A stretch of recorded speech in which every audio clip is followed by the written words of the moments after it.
نومبر 2012 کے اندر میں نے سندھ پبلک سروس کمیشن کے امتحان میں لیکچررشپ کے مقابلے کا امتحان کے لیے میں نے اپلائی کیا تھا، اور اپریل 2015 میں اس کا رزلٹ آیا۔ اربن سندھ میں الحمدللہ میں نے ٹاپ کیا، اور مجھے گورنمنٹ کالج حیدرآباد جو اب یونیورسٹی بن چکا ہے، یہاں پر میری پہلی تقرر ہوئی۔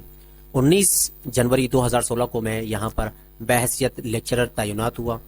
اور یہاں پر مجھے پڑھانے کا موقع ملا۔ انٹر M1 کا جو ہے میں کلاس ٹیچر مقرر ہوا، اور میرے جو ہے کلاس ٹیچر مقرر ہونے کے بعد یہاں پر قومی کرکٹر حسنین، کونات خان، ثقلین رشید، محسن اختر جیسے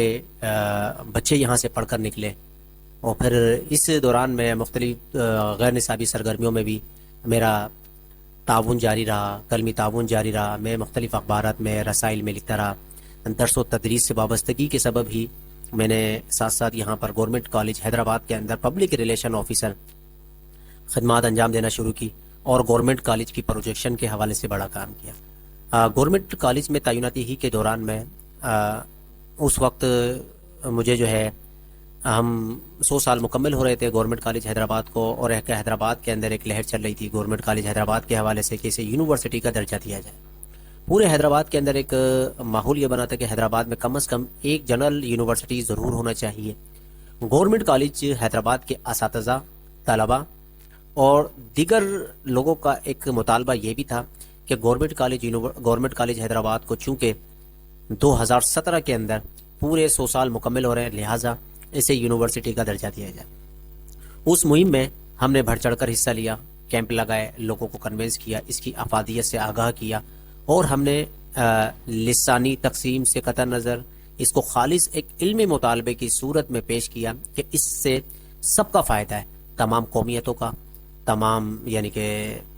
جنس کا فائدہ ہے اس سے، اور ایک اچھا اضافہ ہوگا کہ ارد گرد کی یونیورسٹی سے جو ایک علمی مقابلہ ہوگا، اور حیدرآباد کے نوجوانوں کو اعلیٰ تعلیم حاصل کرنے کے مواقع ملیں گے، خصوصاً طالبات کو، لڑکیوں کو جو کسی وجہ سے اعلیٰ تعلیم کے لیے دور دراز کا سفر طے نہیں کر سکتی، ان کے لیے ایک بہترین یہ راستہ ہوتا۔ ہم اس مہم میں شریک تھے، اور اس مہم کے اندر ہم نے نہ دن دیکھا نہ رات دیکھے، لوگوں کو قائل کیا۔ صبح کے وقت، صبح کے اوقات کے اندر یہاں پر کلاسیں ہوتی تھی، ہم بچوں کو پڑھایا کرتے تھے، اور اس کے بعد تمام چیزیں تعلیمی سرگرمی، غیر نصابی سرگرمیاں بھی ہوا کرتی تھی۔ پھر اس کے بعد شام کے اندر اور رات کے اندر ہم جو ہے نا لوگوں کو قائل کیا کرتے تھے، ہفتہ اور اتوار، اسی دوران میں ہماری یعنی کہ سرگرمیاں جاری رہتی۔ پھر اسی دوران میں 2018 کے اندر حکومت سندھ نے سندھ اسمبلی کے اندر ایک ریزولیشن پاس کی، ایک بل منظور کیا کہ گورنمنٹ کالج حیدرآباد کو اس کے 100 سالہ قیام کی خوشی کے اندر یونیورسٹی کا درجہ دیا جائے۔ اس کالج کو جب یونیورسٹی کا درجہ ملا تو ہماری خوشی دیدنی تھی، گویا گوہر مقصود ہاتھ آ گیا۔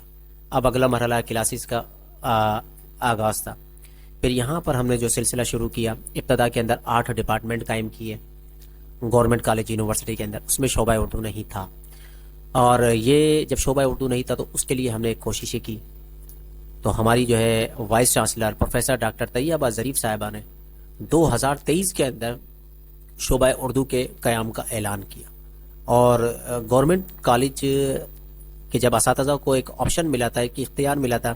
کہ وہ کالج سے جو یونیورسٹی جانا چاہتے ہیں وہ جا سکتے ہیں، جو کالج میں رہنا چاہیں وہ کالج میں رہ سکتے ہیں۔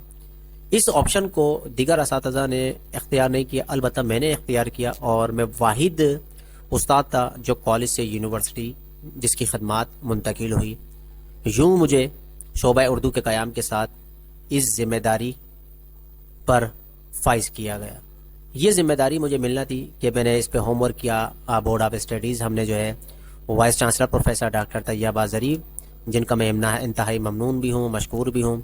کہ اہل حیدرآباد کے حوالے سے کہ انہوں نے شعبہ اردو قائم کیا، اگرچہ انہوں نے اور بھی یعنی کہ شعبہ جات قائم کیے جس میں سندھی اور اسلامیات بھی شامل ہے، لیکن چونکہ میں اردو کے حوالے سے بات کر رہا ہوں تو گزشتہ سال شعبہ اردو کے قیام کے ساتھ ہی ہم نے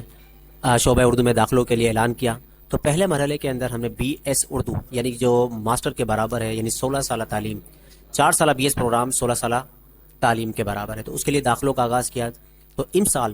یعنی 2024 میں ہمارے پاس پہلا بیچ آیا، اور اس پہلے بیچ کے لیے ہم نے بڑی یعنی کہ کوششیں کی، کمپین چلائی، لوگوں کو ایڈمیشن کے لیے کیا، اور یوں جو ہے بچے ہمارے پاس جو داخل ہوئے۔ اب انشاءاللہ ہماری کوشش ہے کہ ہم جو ہے آئندہ سال یہاں ایم فل یعنی ایم ایس، جسے اب ایم فل کا نیا نام ایم ایس وہ شروع کریں، پی ایچ ڈی شروع کریں، تو اس کے لیے ابھی سے کوششیں جاری ہیں، اور انشاءاللہ امید ہے کہ آئندہ سال جو ہے کم از کم ہم ایم ایس ایم فل کا پروگرام شروع کر دیں گے.